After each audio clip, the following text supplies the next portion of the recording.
people who actually stood up against me when I started to ask, what does it mean? What is this Jewish state? Were actually the Jewish anti-Zionists. And now I'm going to drop a bomb, a spiritual bomb. Shlomo Zand. Do you mind if I just walk a bit because I'm following with my back? Huh? Shlomo Zand. I definitely don't need microphone. Shlomo Zand. You know Shlomo Zand? Have you heard about? Shlomo Zand is a very important. Shlomo Zand, if you just hold it. Shlomo Zand is a very important Israeli historian, a revisionist. Shlomo Zand looked into Jewish history and he found out that it's a pile of nonsense. The story about the exile is an invention and the Zionist history is an invention. It is all bunch of lies. And the next question, how is it possible that they manage to lie so well and for so long? It's a very simple question. Shlomo Zand didn't ask this question. It was too dangerous for him. Understandable. He's a professor at Tel Aviv University. But I asked this question, and the answer is very simple. Jewish power. Jewish power is the power that allows us to lie. But what is Jewish power? We are not allowed to ask the question. But I'm a suicidal saxophonist and I do ask the question. And the answer is very simple. When you look at the Zionist operation in this country, they don't hide. AIPAC,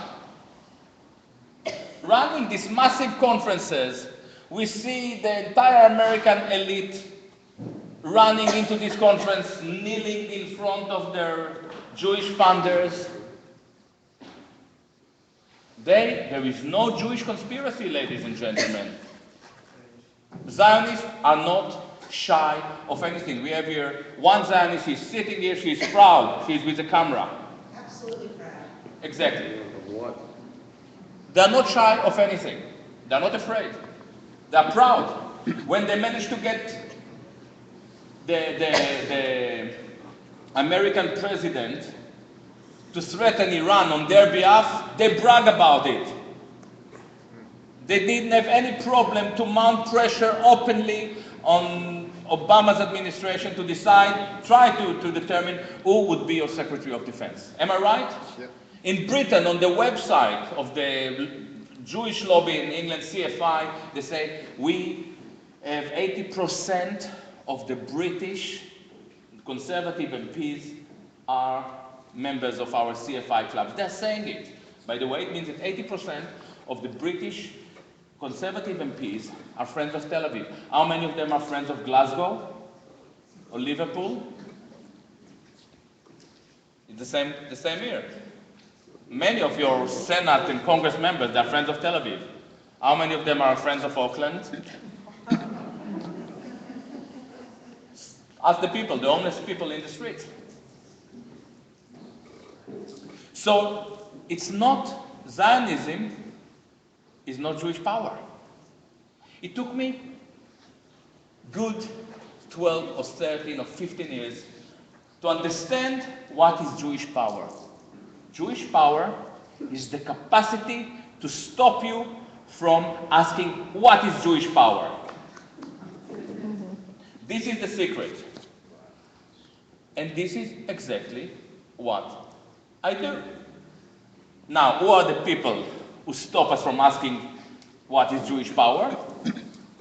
Who are the people that mounted pressure on Dennis? They were not Zionists. He doesn't have many Zionist friends. They were nice people. They were Jewish, progressive, peace lover, anti-Zionists.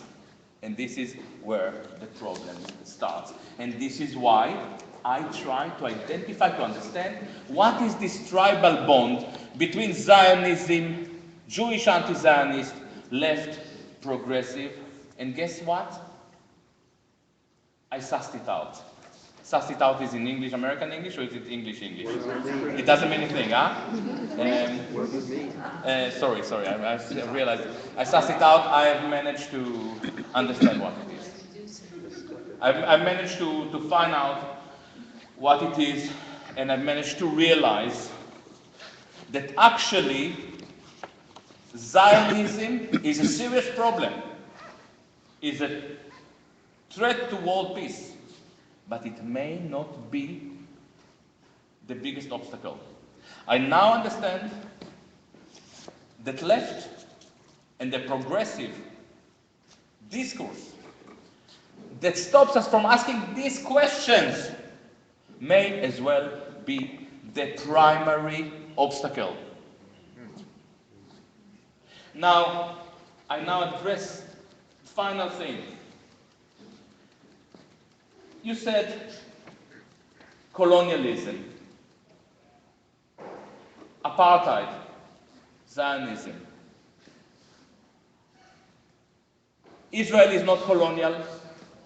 It's never been colonial. Israel is not apartheid. Israel is not colonial because colonialism is a clear relationship, exchange between a settler state and a mother state. Israel is a settler state. There is no mother state. There's never been a Jewish mother state. Nonsense. Israel is not colonialism. Israel is not apartheid. Apartheid is a system of exploitation of the indigenous. Israel doesn't want to exploit their indigenous, it wants the indigenous out. But until they get out there exploiting. Not anymore, by the way. Not anymore. When I grew up in Israel, where we had Arab as cheap labor, now they don't even let the Arab, from the West back in. Obviously, it's not, they want them out. If the Israelis wake up tomorrow morning and there are no Palestinians, they have a big party, believe me. So to the next question, and this is how I operate, which makes me unpopular in certain circuits, I ask not whether Israel is colonialism or apartheid, it's clear that it's not. Why do we stick with this spin? Why do we lie to ourselves? By the way, when I'm saying that it's not apartheid, it is far worse. It's an ethnic cleanser, racially driven, nationalist country. It is Nazi-like. Why don't we call it Nazi-like? Because it would offend our Jewish anti-Zionists. It's very concerning. So we try to run this discourse, pro-Palestinian discourse, while not offending the Jews. We are trying to win this war like that, with our hands tied behind our back, and it's not going to work. And guess what? 40 years of Palestinian solidarity led to, in England they would say, fuck all. Nothing. Because Palestinian solidarity cannot be guided or driven by Jewish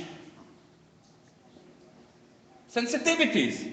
For the same reason that the French resistance in 1942 wouldn't let a German tell them, oh, don't say German, say Nazi, don't say Nazi, say Germans. I came with this exactly the same example in France. They were laughing there, they were on the floor.